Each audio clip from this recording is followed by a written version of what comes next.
just 2 minutes and 43 seconds. 3 leaked EU documents changed everything. Starmer didn't expect Brussels paperwork. He expected routine questions. Cameras caught his panic. The Commons watched him crumble. What did I reveal about Labour's secret single market negotiations that left Britain's Prime Minister speechless at exactly 12:07 p.m. on the 15th of January, 2025?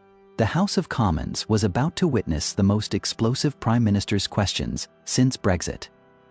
The ancient chamber crackled with anticipation as MPs packed every available seat. Sensing something extraordinary was about to unfold, he walked to the dispatch box like a prosecutor who had spent weeks building an airtight case against Britain's most powerful politician.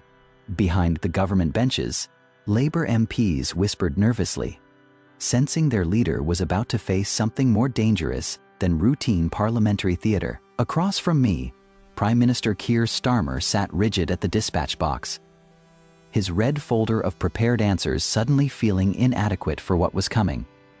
His usual confidence seemed strained, and veteran parliamentary observers could sense vulnerability beneath his composed exterior. I adjusted my navy suit jacket and placed a leather portfolio on the dispatch box containing what my research team had spent 3 weeks assembling: 47 pages of classified EU correspondence that would destroy Labour's credibility forever. Each document had been obtained through parliamentary privilege, cross-referenced with Brussels sources, and verified by former EU negotiators. Mr. Speaker, I began, my voice carrying across the chamber with prosecutorial precision.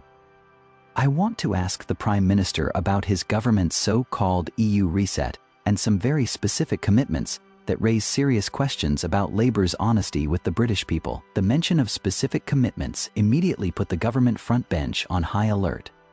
Starmer's team had prepared for policy questions, not forensic analysis of classified Brussels negotiations that would expose lies they thought were safely buried in diplomatic channels. Mr. Speaker, Starmer replied steadily, this government is committed to rebuilding Britain's relationship with our European partners, while respecting the Brexit referendum result. Mr. Speaker, the Prime Minister talks about respecting Brexit, I interrupted sharply, but I have here confidential correspondence between Number 10 and the European Commission discussing what Brussels officials describe as regulatory convergence pathways that would effectively restore single market access. I opened my portfolio with theatrical precision and removed a document that made both Starmer and Chancellor Rachel Reeves visibly tense. The paper rustled in the silent chamber as I held it up for cameras, ensuring millions of viewers could see the official EU letterhead and classification markings. This letter, dated the 28th of November, 2024, from Commission President Ursula von der Leyen's office to Downing Street, explicitly discusses a phased reintegration framework for UK participation in EU single market regulations. The revelation hit the chamber like a constitutional earthquake. The phrase, phased reintegration, suggested systematic reversal of Brexit through backdoor negotiations rather than honest parliamentary debate. Conservative MPs leaned forward in anticipation, while Labour MPs shifted uncomfortably in their seats.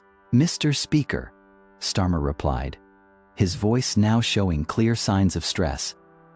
The government engages in routine diplomatic correspondence with European partners on matters of mutual interest. The deflection to routine diplomatic correspondence was predictable, but I had spent weeks preparing for exactly this response. Mr. Speaker, routine diplomatic correspondence does not include detailed discussions of UK adoption of EU product standards, financial services regulations, and labour mobility frameworks. According to this document, the Prime Minister's office has already agreed in principle to what the Commission calls substantive regulatory alignment. The legal terminology was crucial. Substantive regulatory alignment was EU speak for single market membership in all but name. The chamber erupted in jeers from Conservative benches. Mr. Speaker, I said, removing another document, I want to ask the Prime Minister about financial commitments his government has made as part of this EU reset without parliamentary approval. Starmer's face immediately flushed as money was about to be discussed. "Mr. Speaker," Starmer replied nervously, "this government conducts all international negotiations according to established constitutional procedures. Mr. Speaker, I am asking about specific financial commitments that appear in EU budget planning documents but have never been disclosed to this House." I removed another document bearing European Central Bank classifications. ECB planning document ECB FA 2024-47, filed the 15th of December 2024, includes a line item for UK transitional contributions totaling €4.7 billion over the next 3 fiscal years. The disclosure of specific EU budget allocations created another shockwave in the chamber. Nearly €5 billion in commitments to Brussels raised immediate questions about sovereignty and parliamentary authority over public finances. Mr. Speaker, according to internal Treasury correspondence obtained this morning, these payments are described as market access facilitation fees but are structured exactly like the EU membership contributions that Brexit was supposed to end. The connection between Labour's EU reset and restoration of membership payments created the most explosive moment in PMQs since the Brexit debates. This wasn't about diplomatic cooperation, Faye.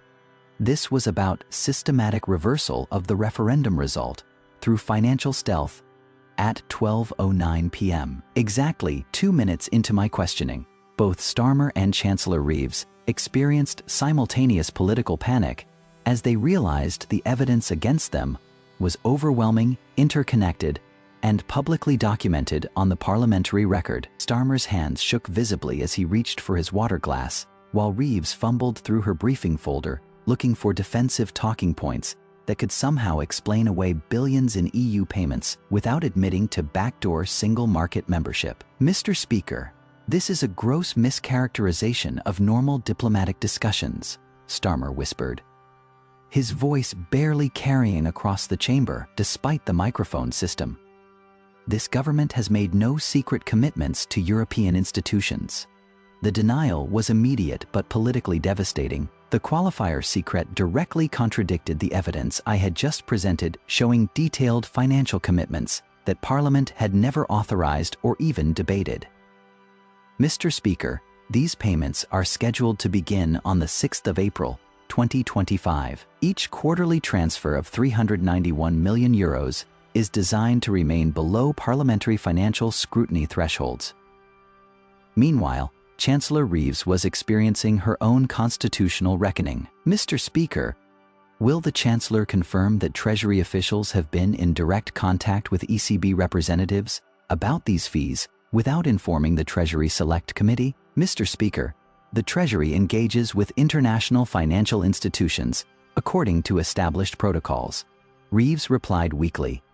"But I had my final piece of evidence that would make both government claims of constitutional propriety completely untenable. I removed the smoking gun from my portfolio Fay documentation that would end any possibility of explaining away what was clearly systematic Brexit betrayal." "Mr. Speaker, I have here email communications between Number 10 and Commission President von der Leyen's Chief of Staff discussing timeline for what they explicitly calls stealth single market reintegration to avoid domestic political complications. Furthermore, these emails include specific instructions from the Prime Minister's office to maintain public Brexit rhetoric while proceeding with functional EU reintegration through regulatory alignment."